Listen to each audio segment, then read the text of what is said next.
Mara stood at the threshold of the central node, her boots catching on fractured grating that had long surrendered to oxidation. The air here was still and heavy, stripped of the familiar atmospheric breathing that usually accompanied active environmental infrastructure. She extended a gloved hand toward the primary support column, tracing the hairline fractures that spiderwebbed across the alloy plating. Every surface told the same story: total harmonic silence. The machinery had not merely powered down. It had entered a deep, structural dormancy, its internal rhythms stilled by cycles of neglect and environmental drift. Dust motes drifted in the pale shafts of light, cutting through the cracked viewport, settling over dormant conduits that once carried sustainable energy through this derelict orbital way station interface. She ran a calibrated ultrasonic scanner along the primary load-bearing rings, mapping the microfractures that had formed during centuries of thermal expansion and contraction. The readings confirmed long-term dormancy, with no residual power cycling or maintenance drift detected. She unspooled her diagnostic tether and routed it to the nearest maintenance junction. The connection hissed as pressure equalized, then clicked into a secure hardline lock. Mara opened her datapad and pulled up the municipal resource logs transmitted from the settlement below. The hardline itself was a relic of early orbital transit, its copper shielding pitted but functional. She routed the municipal feeds through a secondary buffer to filter out atmospheric static, ensuring the data reflected baseline consumption rather than transient noise. The data streams cascaded across the screen in cool, unforgiving columns. Atmospheric pressure had dropped 12% over the last quarter cycle. Ground-level moisture retention was failing, drawing down the cultivated terraces to critical drought thresholds. The correlation was absolute. The environmental collapse was not a natural fluctuation or agricultural mismanagement. It was a direct tether to this system failure to regulate atmospheric pressure and moisture. Without active calibration, the settlement water reclamation grids would fracture within days, and the crop domes would desiccate in kind. She watched the consumption graph steepen, calculating the exact margin before rationing protocols would need to be enforced across 3 residential wards. Mara did not rush. She set her tools on the workbench with deliberate care, aligning each instrument before powering it on. The diagnostic suite whirred to life, casting a soft blue glow across the console-weathered surface.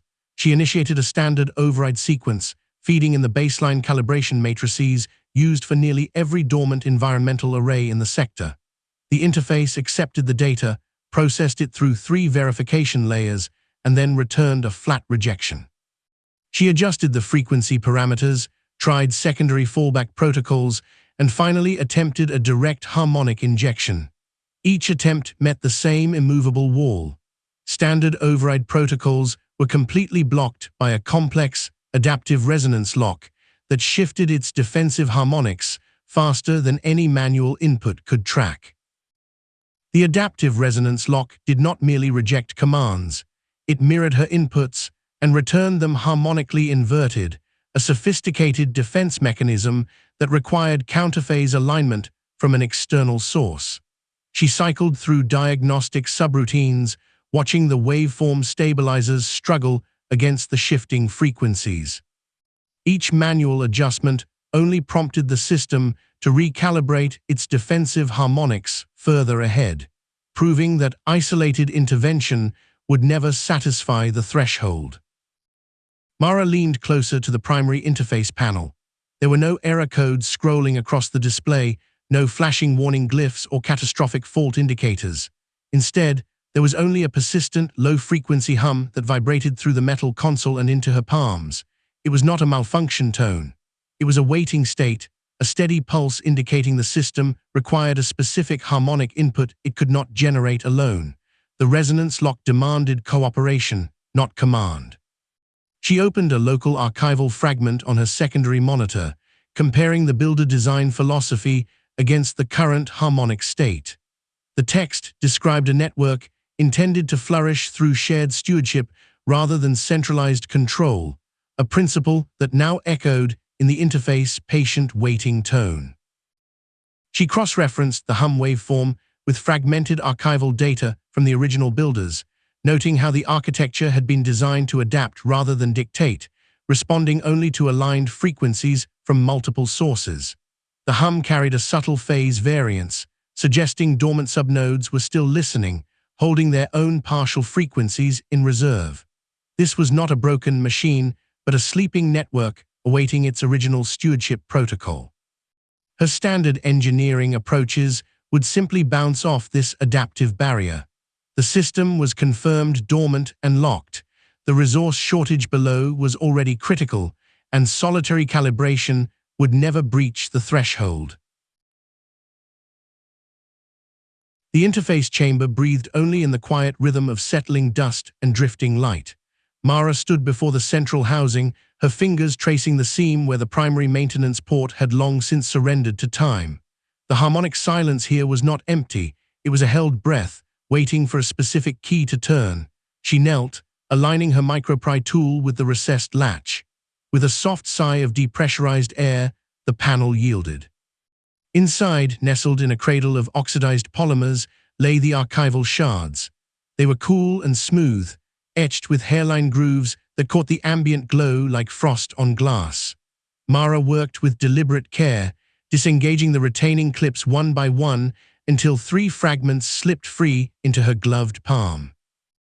She carried them to the analysis cradle, positioning each shard beneath the spectral reader. The display flickered to life, projecting a lattice of interference lines across the dim air. At first, the data appeared as chaotic static, but Mara knew better than to trust surface noise. She adjusted the demodulation filters, peeling back layers of accumulated resonance decay with gentle precision. The demodulation filters required careful adjustments, turning knobs calibrated to fractions of a cycle until the static parted like mist. Slowly, the pattern resolved into something deliberate and elegant. The schematics did not map a rigid command hierarchy. Instead, they revealed a network of adaptive tuning curves, overlapping frequency bands that required staggered activation. Dual resonance inputs were marked at critical junctions, indicating that no single node could hold authority over the whole. The architecture demanded collaboration. It asked for voices, not orders. Mara leaned back, letting the quiet settle around her again. Her standard calibration rig was built for solitary work, designed to broadcast a unified signature and force alignment through sheer harmonic dominance. That approach would shatter this system. The builders had not engineered machines to dictate human behavior, they had woven them to adapt alongside it. If she wanted to wake the Canopy, she would need to mirror that philosophy exactly. A single tone would fall flat against a lock, designed for harmony. She needed to simulate a multi-agent loop, feeding back and forth between oscillators until the interference patterns matched the original cooperative protocol. She stood and moved to her workbench, clearing space among coiled calibration cables and spare frequency modules.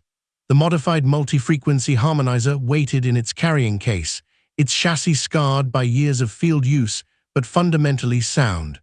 Mara opened it with practiced ease, sliding out the primary oscillator bank and replacing the fixed-phase dampeners with variable width attenuators. She routed secondary feed lines through a differential mixer, carefully adjusting the gain thresholds to prevent signal collapse. Each connection was made with deliberate precision, her movements steady and unhurried. She tested each circuit with a low-voltage pulse, listening for the clean chime of proper impedance before moving to the next junction. The chamber felt less like a tomb now and more like a workshop waiting for its next season of growth. As she calibrated the output buffers, Mara cross-referenced the shard data with her own tuning matrices.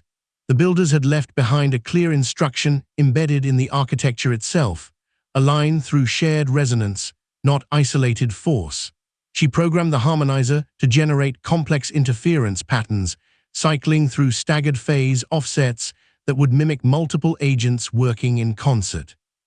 The display began to hum with soft amber light as the simulation ran, waves overlapping and resolving into stable nodes. It was a faithful echo of what had come before, stripped of its urgency but rich with possibility. With the final connection secured, Mara stepped back from the bench. The goal remained active, though its nature had shifted from immediate intervention to careful preparation. The interface was still locked, but the path forward was no longer hidden behind a wall of single-signature commands. She had mapped the required cooperative calibration and equipped herself with the tools to simulate community tuning.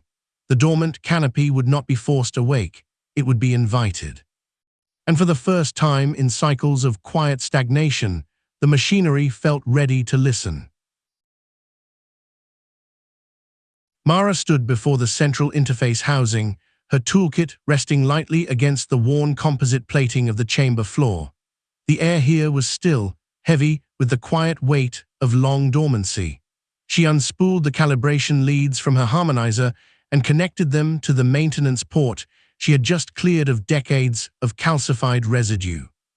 The archival shards in her satchel hummed faintly against her hip, a reminder that the builders had left behind more than broken hardware. They had left behind instructions for listening rather than commanding. She aligned the resonator's primary dial to the multi-frequency sequence she had spent the morning plotting. Each harmonic band was spaced precisely according to the adaptive tuning ratios extracted from the fragmented schematics. She verified the phase alignment 3 times, cross-referencing the harmonizer's output with the archival ratios. With a steady breath, Mara engaged the sequence. The dial clicked into place with a satisfying mechanical finality. The harmonizer whirred softly, feeding a composite waveform into the dormant interface. For several long seconds, nothing happened. Then, a low thrum vibrated through the floor plates, traveling up through the soles of her boots and settling in her chest. The central crystal array caught the frequency, its facets igniting with a soft, amber luminescence. Energy rippled outward in concentric bands, washing over the surrounding conduits. The system was waking. But the harmony did not hold. Before Mara could adjust the secondary dampeners, the resonant field fractured. A sharp, jagged counterharmonic tore through the chamber, pitching violently against her initial sequence. The amber light flared white, then stuttered into a sickly violet pulse. The primary crystal array shuddered, its internal lattice straining audibly as the opposing waves collided. Microfractures spiderwebbed across the clearest nodes, threatening to shatter under the duress of their own resonance. Mara dropped her hand from the control panel and stepped back, her engineer's mind racing through the diagnostic readouts scrolling across her wrist display. The feedback pattern was not random degradation. It was structured, deliberate. The system was generating a defensive rejection protocol, mirroring her input, but inverting the phase to neutralize it. She realized the mistake instantly. Her approach had been entirely unilateral. She had fed the sequence from a single source, treating the harmonizer as a master key rather than a participant. The builder's philosophy was clear. Adaptive systems required cooperative resonance. A solo calibration was perceived as an override attempt, and the infrastructure was hardening against it. The counterharmonic intensified, climbing into a range that made her teeth ache. The localized gravity field in the chamber began to fluctuate, turning the air thick and sluggish. Loose calibration bolts lifted from the workbench, drifting upward in slow, heavy arcs before slamming back down with unnatural force. Dust motes hung suspended in the distorted gravity well, rotating slowly like tiny planets before being caught in the turbulent harmonic currents. Mara scrambled toward the main interface housing, but the floor groaned as crystalline growths erupted from the seams of the composite plating. Sharp, geometric formations climbed the walls like frost, rapidly sealing the primary access conduits and boxing her into a narrowing window of harmonic stability. The air pressure dropped, then spiked, pressing against her eardrums. She killed the harmonizer's output, severing the feed just as the counterharmonic reached its peak amplitude. The feedback dampeners glowed faintly from thermal overload, warning of potential core collapse if the sequence continued. She prioritized equipment preservation over persistence. The violet light died, leaving only the dull, fractured glow of the strained crystal array. Silence rushed back into the chamber, broken only by the settling dust and the faint, metallic ticking of cooling alloys. Mara stood in the dimness, her breathing steady despite the sudden shift in circumstances. The attempt had failed. The system was no longer dormant, It was actively resistant, its protocols rigidly opposed to unilateral control. The goal of calibrating the environmental system to resolve the resource shortage now rested squarely in complication. She adjusted her grip on her toolkit, feeling the weight of the sealed access behind her and the stubborn, defensive architecture before her. The builders had not left a machine to be switched on. They had left a conversation waiting for the right voices. Mara's hand jerked back as the counterharmonic shrieked, vibrating through her gloves and up into her bones. The primary crystal array flared with angry violet light, crystalline growth spiking outward like a defensive thicket. For a moment, the only sound was the grinding stress of the structure fighting itself, risking the interface housing entirely. Mara didn't reach for the dampeners. Instead, she closed her eyes and forced her breathing to slow, letting the noise wash over her until panic receded, replaced by cold clarity. She opened her eyes and focused on the pattern of the dissonance. It was chaotic to the ear, yet the waveform on her peripheral display told a different story. The feedback wasn't random noise, it was structured rejection. Every time she pushed a dominant frequency, the system mirrored it with an inverted phase, amplifying the clash rather than absorbing it. The archival shards pulsed gently in her satchel, their light pulsing in time with the machine's distress. She pulled one free, holding the fragment up to the ambient glow of the dying canopy lights above. The glyphs were clear. Adaptation requires surrender of control. The builders hadn't designed a switch to be thrown. They had designed a conversation to be joined. Her unilateral attempts had been shouting at a whispering world, demanding obedience from a system built to negotiate. The goal wasn't to force the canopy awake. It was to invite it to wake itself. Mara exhaled and stepped back from the primary console. She reached for her harmonizer, the handheld tool she had used to drive the frequency sequences. Her fingers moved with practiced precision, but this time the adjustments were subtle. She bypassed the output amplifiers entirely, rerouting the signal path through the passive gain stages. The device shifted mode on her wrist display. Source became bridge. "Okay," she whispered to the humming dark. "You laid." She initiated the new sequence. Instead of broadcasting a command tone, she opened the harmonizer's sensors to the ambient harmonic field of the chamber. The system groaned, crystal spikes trembling as they tasted her changed intent. Mara watched the readouts closely. Her own output was now minimal, a mere whisper of energy designed only to capture and return whatever resonance the machine offered. She had to become a mirror, reflecting the canopy's state back to itself without distortion. The first moment was terrifying. The harmonizer whined as it struggled to lock onto the chaotic inputs. Mara held her breath, hand hovering over the manual fine-tune knob, resisting the urge to correct the drift. If she corrected too quickly, she would reassert dominance. She had to let the dissonance exist, to feel its edges and find the hidden frequencies within the noise. Slowly, the readouts began to settle. The wild spikes of the counterharmonic softened, revealing underlying tones that matched the ambient warmth of the orbital way station's thermal vents. Mara adjusted her manual gain, not to overpower, but to acknowledge. She introduced a micro-shift in phase, a tentative echo of the thermal rhythm she was sensing. The machine paused. The violet flare dimmed, aggressive growth retreating by a fraction of a millimeter. Mara felt the shift through the floor grates, a sudden relaxation of tension that had held the structure rigid for centuries. It was testing her. She responded by amplifying the thermal input slightly, widening the aperture of her acceptance. "I hear you," she murmured, voice steady despite the adrenaline spiking in her veins. "Show me how to hold." The feedback loop began to form. Mara adjusted her output based on the machine's subtle shifts, and the machine adjusted its resonance in response to her acknowledgement. It was a cooperative calibration where neither party sought to win, only to align. The dissonance didn't vanish instantly, it transformed, unwinding like a tangled knot being picked apart thread by thread. The shrieking harmonics resolved into a low, resonant hum that vibrated in Mara's chest, not as a threat, but as a greeting. Crystalline growth receded fully now, spikes dissolving back into the smooth surfaces of the interface housing. The violet light softened to a steady, warm amber, filling the chamber with shadow. The primary node pulsed rhythmically, its frequency locking into place with Mara's bridge output. The readout stabilized, showing a cooperative calibration index rising from 0 to sustainable levels. Mara lowered her hand from the fine-tuned knob, leaving the harmonizer to maintain the connection on its own. She stood in the center of the chamber, listening to the rich tone filling the air. It was no longer a plea or rejection, it was an acceptance. The system had recognized her stance, and for the first time since she arrived, the dormant Canopy environmental system was awake, not by force, but by relationship. The resource shortage required more than this alignment.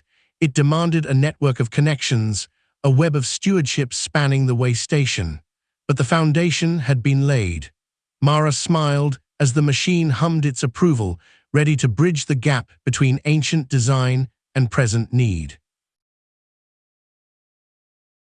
Mara adjusted the dampening rings on her harmonizer, feeling the familiar tension of the interface ease as she deliberately lowered her output to match the ambient frequency. The machine had been waiting for this surrender of control, its dormant circuits humming with a quiet patience that mirrored the ancient builders who had first woven it into the orbital way station's hull. She stopped forcing the sequence and instead opened the bandwidth wide, allowing the canopy's residual energy to flow back into her device. The harmonizer locked onto the adaptive rhythm, a gentle pulse that traveled through the worn grating beneath her boots and up through her palms. For a long moment, there was only the soft whir of bearings waking from centuries of sleep, followed by a clear, rising tone that settled into the chamber like a held breath finally released. The feedback loop stabilized, no longer straining against itself, but circulating freely, as if the system had been holding its posture just long enough to be invited back into the dance. The harmonic resonance bloomed outward, rippling through the structural ribs of the interface and spilling into the surrounding canopy structure. Mara watched as dormant irrigation channels along the lower gantries shuddered and unsealed, releasing a fine, glittering mist that caught the ambient light and drifted upward in slow spirals. Atmospheric processors mounted on the curved bulkheads engaged in careful succession, their vents exhaling warm, recycled air that carried the faint, clean scent of ozone and damp soil. The pressure gauges on her wrist display ticked upward, steady and deliberate, while the moisture levels climbed to sustainable thresholds. Each component found its place in a harmony that had been fractured for generations, but never truly broken, responding to the renewed flow with a quiet, mechanical grace that felt less like machinery and more like a living ecosystem waking from a deep slumber. As the environmental equilibrium stabilized, the central dais flared with soft luminescence. A full archival projection unfolded from the interface housing, painting the chamber in shifting waves of amber and silver light. Geometric patterns wove together to form coherent text, then resolved into a series of clear, resonant frequencies that translated directly into Mara's neural listener. The builder's complete message emerged without fanfare, speaking of cultivation over conquest, of systems designed to listen as much as they acted. They had not built machines to dictate the flow of life, but to stand alongside it as willing partners in stewardship. The philosophy was simple yet profound. True sustainability required shared responsibility, a continuous dialogue between creator, machine, and community that honored natural cycles rather than attempting to override them. Every gear and every circuit became a reminder that technology should nurture rather than dominate, adapting gracefully to the needs of those who tended it. The frequencies lingered in the air long after the projection faded, wrapping the chamber in a warmth that felt less like data and more like a welcome home. Mara let out a slow breath, her shoulders dropping as the final readings on her display confirmed what the projection had declared. The resource shortage that had weighed on the settlement below was already easing. Atmospheric pressure held firm at optimal levels, and moisture distribution mapped itself across the cultivated terraces in perfect symmetry.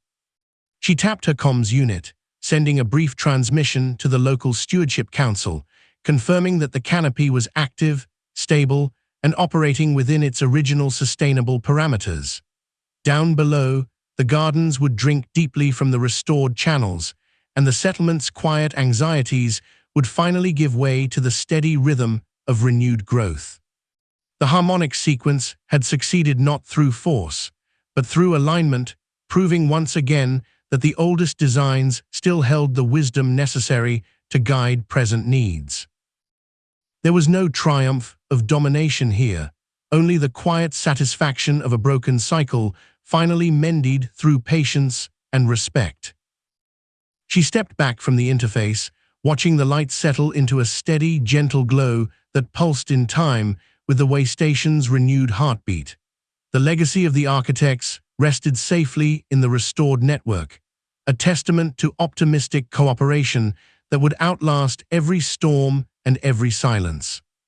Mara packed her tools with careful hands, ready to return to the settlements below, carrying not just a repaired machine, but a preserved promise that technology, at its best, was simply another way of listening to the world.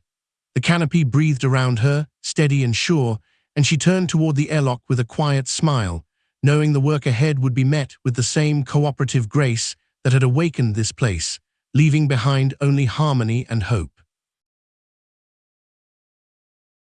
The hum of the core had settled into a steady, living rhythm, a sound that no longer demanded her attention, but instead offered a quiet reassurance in the vast chamber. Mara Venn stood at the primary console, her datapad glowing softly against the dim ambient light of the core access. With deliberate care, she began to document the successful calibration, her fingers tracing the haptic interface as she logged every parameter shift and resonance curve. The archival records confirmed what her instincts had long suspected. The original builders had not designed these systems to command or control, but to collaborate. Every harmonic sequence she had coaxed from the dormant machinery responded not to force, but to invitation, mirroring a philosophy of adaptive partnership that felt profoundly human despite its ancient origins. She noted how this collaborative design would reshape her approach to future repairs across the remote settlements, shifting her methodology from rigid mechanical correction to fluid ecological dialogue. Stepping away from the console, Mara moved toward the broad observation apertures that lined the northern wall. The heavy blast shields had retracted earlier in the process, but today they revealed a transformed vista. Below the orbital way station, the Canopy stretched out across the fractured terrain, no longer a patchwork of gray dust and stagnant air, but a tapestry of waking life. She watched as the renewed environmental flow cascaded through the newly active irrigation channels, carving silver threads into the arid soil. Atmospheric processes hummed to life in synchronized waves, drawing moisture from the upper stratosphere and depositing it as a fine, glistening mist that settled over the cultivated landscapes. Vines thick with dormant seeds began to unfurl along the support struts, their fronds catching the first genuine rays of sunlight to touch this sector in centuries. It was a quiet miracle, unfolding without fanfare but with undeniable grace, proving once again that the infrastructure here responded best to stewardship rather than domination. As she lingered at the glass, a faint vibration traveled through the soles of her boots, drawing her gaze back toward the central spire. The core pulsed with a rhythmic cadence, a steady beat that seemed to echo the very rhythm of the awakening world outside. The steady beat seemed to synchronize with the breathing of the station itself, a deep and resonant pulse that traveled through the metal grating beneath her feet. Mara paused in her departure, her brow furrowing as she recognized the pattern. It was not merely a stabilization cycle. It mirrored the harmonic signatures she had encountered in fragmented archives across 3 different star systems, patterns long dismissed as unrelated anomalies or localized malfunctions. The realization settled over her with quiet intensity. She returned to the console and engaged the broadband spectral analyzer. The rhythmic pulse rapidly resolved into a complex handshake signal, its architecture unfolding on her display in intricate, luminous layers. Coordinates lit up across the network map, distant waypoints she had never thought to query, each one answering the call with a corresponding harmonic signature.